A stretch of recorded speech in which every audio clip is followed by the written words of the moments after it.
हमारे चैनल को सब्सक्राइब करें और नई अपडेट्स के लिए घंटी के बटन को जरूर दबाएं।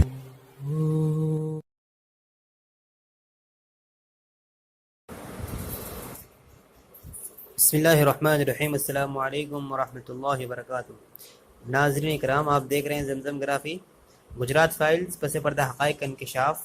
इस किताब का सिलसिला जारी है, छठा बाब ख़त्म होने को है। आइए शुरू करते हैं। सवाल, इनकाउंटरों के बारे में आपका क्या कहना है? जवाब, इनकाउंटर मज़हब की बुनियाद पर कम और सियासी बुनियादों पर ज़्यादा किए जाते हैं। सोहराबुद्दीन इनकाउंटर के मामले ही को ले लें, उसका कत्ल सियासी लीडरों के कहने पर किया गया था। इसी मामले की वजह से अमित शाह सलाखों के पीछे है। ऐसा हर जगह होता है और यहाँ भी वही हो रहा है। फर्जी इनकाउंटर ज़्यादा या तो सियासी मुहर्रिक की वजह से होते हैं या फिर पुलिस वालों की बेजा जोश खरोश का नतीजा होते हैं। सवाल, जब आप दाखिला सेक्रेटरी थे तो क्या उस दौरान फर्जी इनकाउंटर नहीं हुए? जवाब, सोहराबुद्दीन वाला इनकाउंटर तो नहीं हुआ, बस एक हुआ था। मैंने अफसरों से कहा था कि जो कुछ तुम लोग कर रहे हो इसके पीछे ज़रूर सियासी मुहर्रिक कार फरमा होगा, यानी कोई सियासी वजह रही होगी। मैंने डीजीपी से कहा, तुम लोग ये क्या कर रहे हो? सवाल, फसादात के दौरान हकीकत में जो कुछ हुआ उसके बारे में आपको एक किताब लिखनी चाहिए। जवाब, लेकिन मेरा एतबार कौन करेगा? सवाल, आप तो दाखिला सेक्रेटरी थे ना? जवाब, कांग्रेस वाले कहेंगे कि तुम सरकार का हिस्सा थे इसलिए सरकारी पहलू के बारे में लिख दिया है। बीजेपी वाले भी मेरी बात से इत्तेफाक नहीं करेंगे। सियासी पार्टियां वही चीज़ें मानती हैं जो वो मानना चाहती हैं।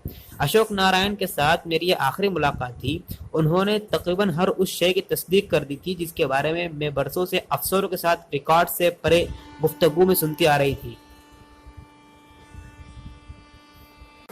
मसलन बाज़ अफसरों ने सरकार का साथ देने का फैसला किया था और उसके एवज में उन्हें इनामात से नवाजा गया था। बाकी दीगर अफसरान का तबादला कर दिया गया। बहस के तौर पर अगर मान भी लें कि अशोक नारायण अपनी ज़ाती राय और फैसले की बुनियाद पर बात कर रहे थे, तब भी मोदी सरकार का इंतजामिया के खिलाफ जाने वाले अफसरों के तई इंतकामी जज्बा और उनका तबादला एक ऐसी बात है जो सब पर आया है।